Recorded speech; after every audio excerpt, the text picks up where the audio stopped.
Well,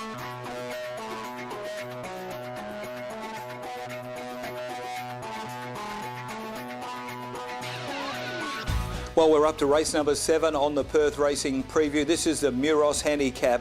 Time to go at 4 o'clock, and as we have a look at the race card, brings together a very good field.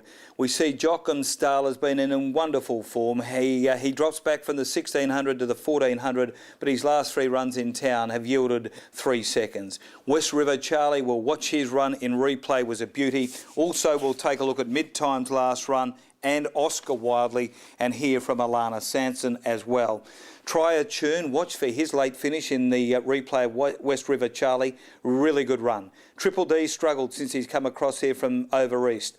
Bold Ransom, a little better last start, but still with some work to do. Circle struggling.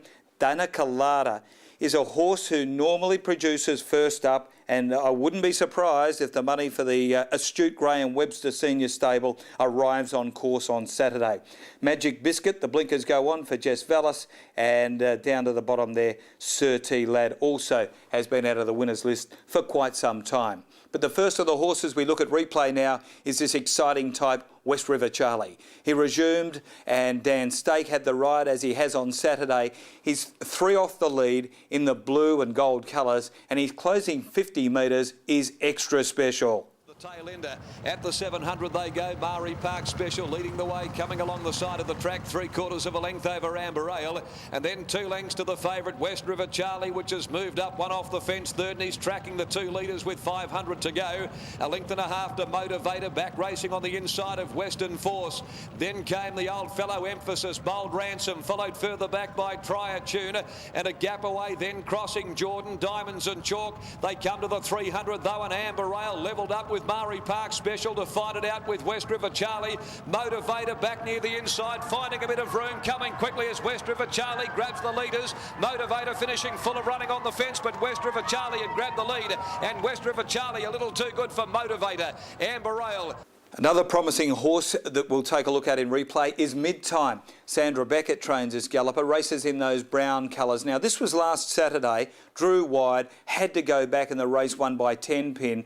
Point of the band, he's just got too much work to do, but he does his best work late to run 5th. Pin, and then Rooftop Grove, Mid-Time second last, and the tail end of Lombo Choice at the 600 they go, and Clunda Killer, Zabadoo cutting throats with each other, stride for stride. Zabadoo's gone to the front, nearing the turn from Clunda Killer, who looked to be struggling. 1.5 lengths, Diamonds and Chalk, Group Memory trying to angle out off his heels. He's going well, tracking Pimpala Domino. Just for Sam, back behind them then came as they straighten up Danza Trees, who just had to check and then switch inside of heels. Zabadoo went to the lead. Here's Pimpala Domino, one of the roughies. Nullagine from the back, 10 pin Just for Sam, and Danza Trees threading its way through off the rail now, closing 10 pin Danza Trees and 10 pin grab Danza Trees, 10 pin won it ahead over Danza Trees. Pimpala Domino or Mid-Time deep out in a photo with Zabadoo for third.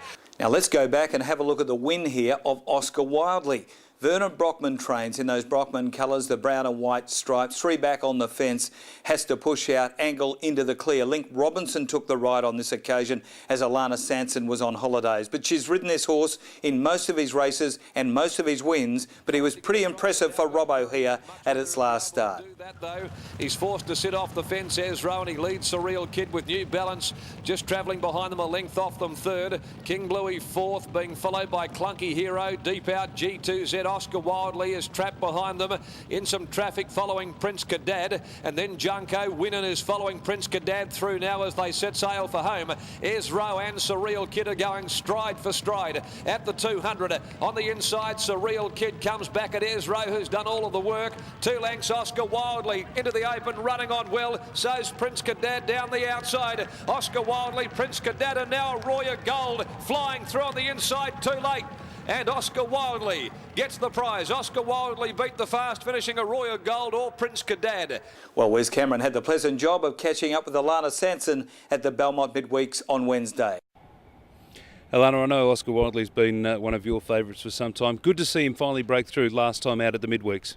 Yeah, he's a very honest horse and he usually takes a run or two to hit best form, but good to see him win last week. Has he lived up to expectations or has he been a shade disappointing? I think he's been working steadily through the classes. He did go back to Pinjarra for a couple of easy wins, I think, last time in, but I think he can win a Saturday. Up against a couple of nice horses nominated, West River Charlie, Yoakum Staler, Mid-Times racing well, but you've got a beautiful draw barrier too, and you'd probably just be parked midfield with him this week? Yeah, hope to be midfield. Probably ride him a little bit aggressive from the gate because he can drop out if you don't, but I think he should be finishing on real nice. His form's just improved with each run back from a spell. Obviously be at his peak for Saturday? Yeah, we're hoping he can hold peak form for a couple of runs. He usually doesn't have long preparation, so hope to win a couple this time round. Now, selections on race number 7. I found this a very difficult choice indeed. In the end, I went for the class and stuck with West River Charlie.